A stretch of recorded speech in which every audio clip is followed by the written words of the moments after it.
சிறிய இடைவெளிக்கு பிறகு மீண்டும் கேள்வி நேரம் நிகழ்ச்சிக்கு உங்களை மிகுந்த அன்போடு வரவேற்கின்றேன். இரண்டாவது அமர்வில் நாம் விவாதத்திற்கு எடுத்துக்கொண்டிருக்கக்கூடிய பொருள் சேது கால்வாய் திட்டம். சேது கால்வாய் திட்டம் ராமர் பாலத்திற்கு இடையூறு ஏற்படுத்தப்படாத வகையில் மாற்றுப்பாதையின் மூலமாக நிறைவேற்றப்படும் என்று மத்திய அரசு அறிவித்திருக்கிறது.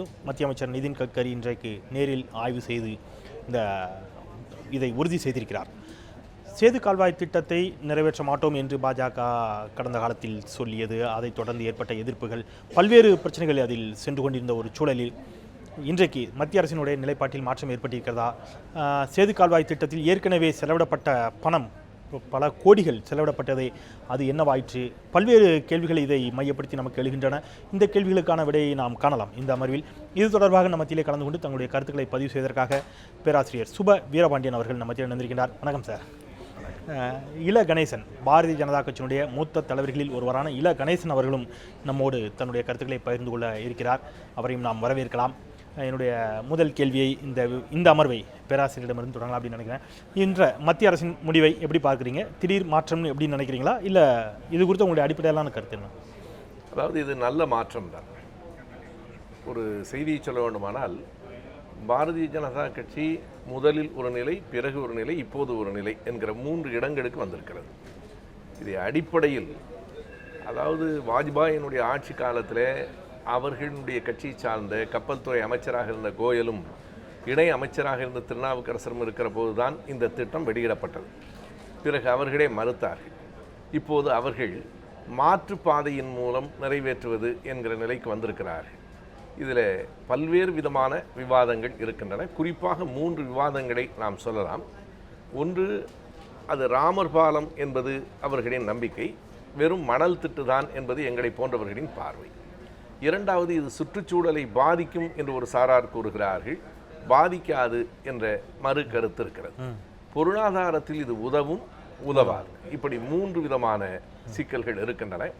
இது ராமர் பாலமா இல்லையா என்கிற விவாதத்திற்குள் இனி நாம் போக வேண்டியதில்லை என்று நான் கருதுகிறேன்.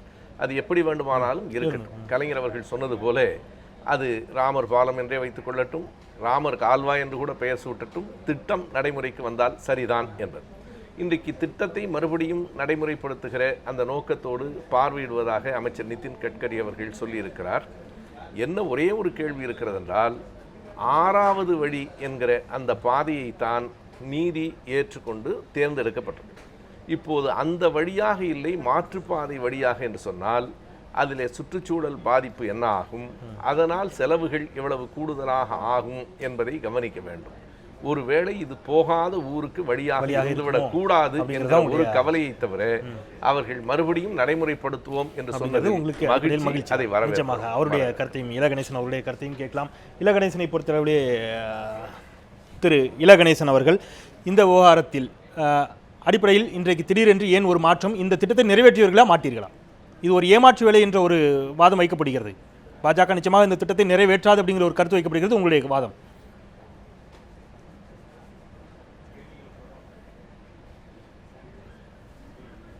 மக்களுக்கு நன்மை பயப்பதற்காக கொண்டு வரக்கூடிய திட்டங்கள் திரு கணேசன், அது மக்களது விருப்பத்திற்கு ஏற்றவாறும் அமைய வேண்டாம்.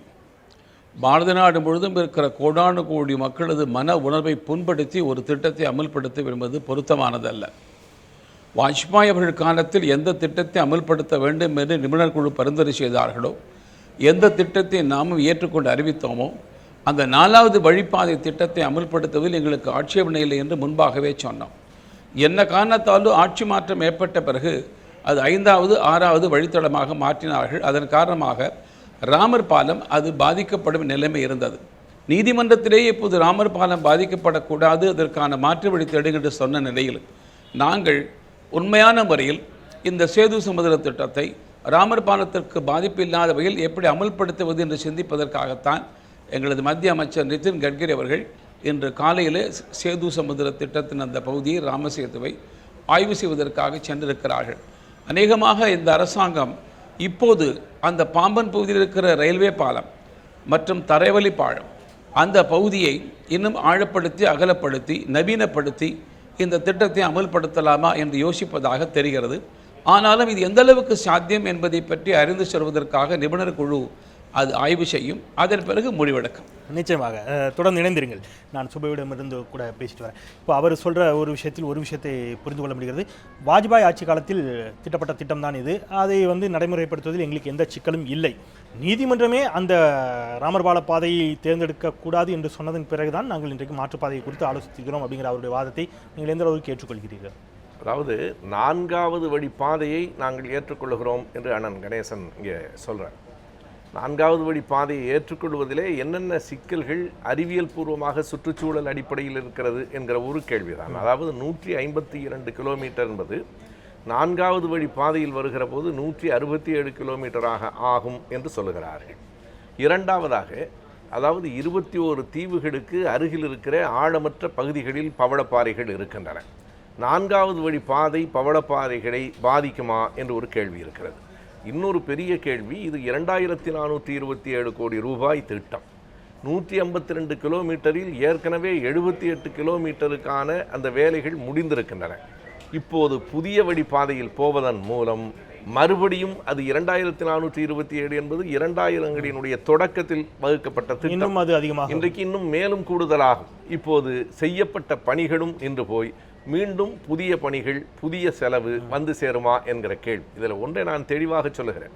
அதை நான் முதல்ல சொல்லிட்டேன். இது ராமர் பாலமா இல்லையா என்கிற விவாதத்திற்குள் போனால் அது திசை தரும். நமக்கு நோக்கம் நாட்டுக்கு நன்மை விளைய வேண்டும் என்பது தானே தவிர, அது அவர்கள் நம்பிக்கையாக இருக்குமானால் 17,25,000 ஆண்டுகளுக்கு முன்னால் ராமர் அந்த பாலத்தை கட்டினார் என்றால் அப்போது மனிதர்கள் இருந்தார்களா, பாலம் இருந்தனவா என்கிற அந்த விவாதங்களுக்குள் எல்லாம் நான் போகாமல், அது எப்படி வேண்டுமானாலும் இருக்கட்டும், நான் அதனை மணல் திட்டு என்று தான் குறிப்பிடுவேன். அந்த மணல் திட்டை நீங்கள் இடிக்கக்கூடாது என்பதற்காக இந்த தேசத்தினுடைய பணம் இவ்வளவு பெருவாரியாக மறுபடியும் செலவழிவது என்பது சரிதானா?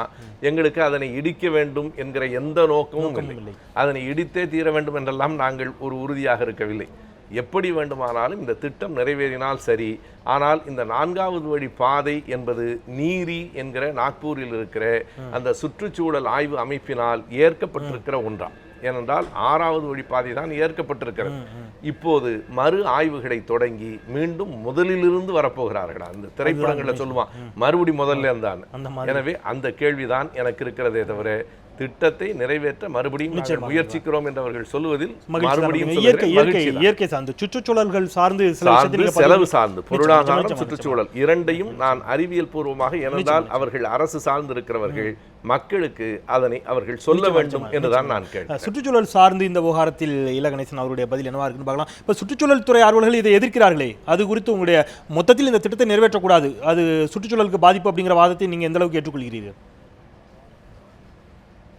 ஒரு புறத்தில் இந்த திட்டத்தை நிறைவேற்ற வேண்டும் என்று கோரிக்கை வைத்தவர்கள் எல்லா கட்சியை சார்ந்தவர்களாம். அதில் எந்த விதமான வேறுபாடு இல்லாமல் எல்லோரும் கோரிக்கை வைத்தார்கள். ஆக அந்த திட்டத்தை அமல்படுத்தும் பொழுது எப்போதுமே ஏதேனும் ஒரு சில சாராருக்கு ஒரு சில பாதிப்புகள் இருக்கக்கூடாது. எனவே சுற்றுச்சூழலும் பாதிக்குமா பாதிக்காதா என்பதையும் ஆய்வு செய்த பிறகுதான் இந்த திட்டம் நிறைவேறும். அதற்காக முயற்சி செய்வார்கள். சாத்தியக்கூறுகள் என்று வரும்பொழுது சாதக பாதகங்கள் இரண்டையும் ஆய்வு செய்த பிறகுதான் முடிவெடுப்போம். இல்லை, ஆனால் எனக்கு ஒரு சந்தேகம். 6வது வழி பாதையில் வருகிற போது சுற்றுச்சூழல் பாதிப்பு இல்லை என்று ஏற்கனவே சொல்லப்பட்டிருக்கிறது. 4வது வழி பாதையில் மறுபடி மாற்றுகிற போது எல்லாம் மறுபடியும் பெரிய செலவுகளுக்கும் மறுபடியும் இந்த சிக்கல்களுக்கும் வழிவகுத்து விடுமோ என்பது. இதுல ஒரு அரசியல் உள்ளே ஒளிந்திருக்கிறதா என்கிற சந்தேகமும் இருக்கிறது. நாங்க மறுபடியும் கொண்டு வரணும்னு தான் நினைச்சோம், ஆனால் இதனால் முடியல என்று சொல்லுவதற்காக மீண்டும் இப்போது இப்படி சொல்லப்படுகிறதா என்கிற ஒரு சந்தேகம் ஒரு குடிமகன்களுக்கு வரக்கூடிய அந்த சந்தேகத்தை நான் அண்ணன் இல கணேசன் முன்னால் வைப்பதற்கு காரணம், அவர் ஆளும் கட்சியை சார்ந்தவராக பெரிய பொறுப்பில் இருக்கிறவராக இருக்கிறார். அவர் மக்களுக்கு இந்த விடையை தெளிவாக சொல்ல மீண்டும் அப்படி பல்லாயிரம் கோடிகளை செலவிட்டு ஒரு மாற்றுப்பாதையை தேர்ந்தெடுப்பதற்கு வேண்டும் அப்படின்னு சொன்னா அதற்கு அவர்கள் அடிப்படையில் காரணமாக வைக்கக்கூடிய காரணம் அப்படிங்கிறது அந்த ராமர் பாலம் தான் அப்படிங்கிறதுல. அதுல 4வது வழி பாதை ராமர் பாலம் வழியாக அவர்கள் சொல்லுகிற அந்த ராமர் பாலம் என்று சொல்லப்படுகிற அந்த மணல் திட்டு வழியாக போகாது. எனவேதான் அவர்கள் அதனை தேர்ந்தெடுக்கிறார்கள். நமக்கு அப்படிலாம் இல்லை, அது வழியாக தான் போகணும்னு நாங்கள் சொல்லவே இல்லை. திட்டம் நிறைவேறணும், ஆனால் அது வழியாக போக முடியுமா, அதில் இருக்கிற சிக்கல்கள் என்ன, தொடங்குவது போல தொடங்கி ஏற்கனவே 78 கிலோமீட்டர் நடந்த விஷயங்கள் பாதியில் நிற்கிறது. மீண்டும் தொடங்கி மீண்டும் நிறுத்துவது சரியான பதிலே அவர் முதல் கேள்வியிலே சொல்லியிருந்தார். நிச்சயமா இது ஆய்வு செய்துதான் நாங்கள் நிச்சயமாக இதை நிறைவேற்றோம், அது அவசரப்பட்டு நிச்சயமாக இதை செய்ய போதில்லை, அதற்கான அத்தனை சாத்தியக்கூறுகளும் ஆய்வு செய்யப்படும் அப்படின்னு இருக்கிறார். மதம் சார்ந்து இன்றைக்கு நீங்கள் நேரடியாக அந்த குற்றச்சாட்டை வைக்கவிட்டாலும் கூட இது ஒரு மத அடிப்படையில் மட்டுமே இந்த திட்டத்தை முடக்கினார்கள் அப்படிங்கிற ஒரு வாதம் தொடர்ந்து வைக்கப்படுகிறது. கண்டிப்பாக அதான் உண்மை. அதாவது மதம் சார்ந்து அவர்களின் நம்பிக்கைகளை நாங்கள் காயப்படுத்தலை. ஆனால் ஒன்றே ஒன்று, உங்களினுடைய மத நம்பிக்கை ஒரு தேசத்தின் வளர்ச்சியை காயப்படுத்தக்கூடாது என்று. நிச்சயமா மதம் சார்ந்த நம்பிக்கைகள் இந்த தேசத்தின் வளர்ச்சியை பாதிக்கக்கூடியதாக இருக்கிறதா அப்படிங்கிறத இலகணேசன் அவர்களிடம் கேட்கலாம். முன்னதாக ஒரு சிறிய இடைவேளை எடுத்துக்கொள்ளலாம். நாம் தொடர்ந்து கேள்விகளால் கேள்விகள் செய்வோம். இரண்டாவது அமர்வில் ஒரு சிறிய இடைவேளைக்கு பிறகு நாம் சந்திக்கலாம்.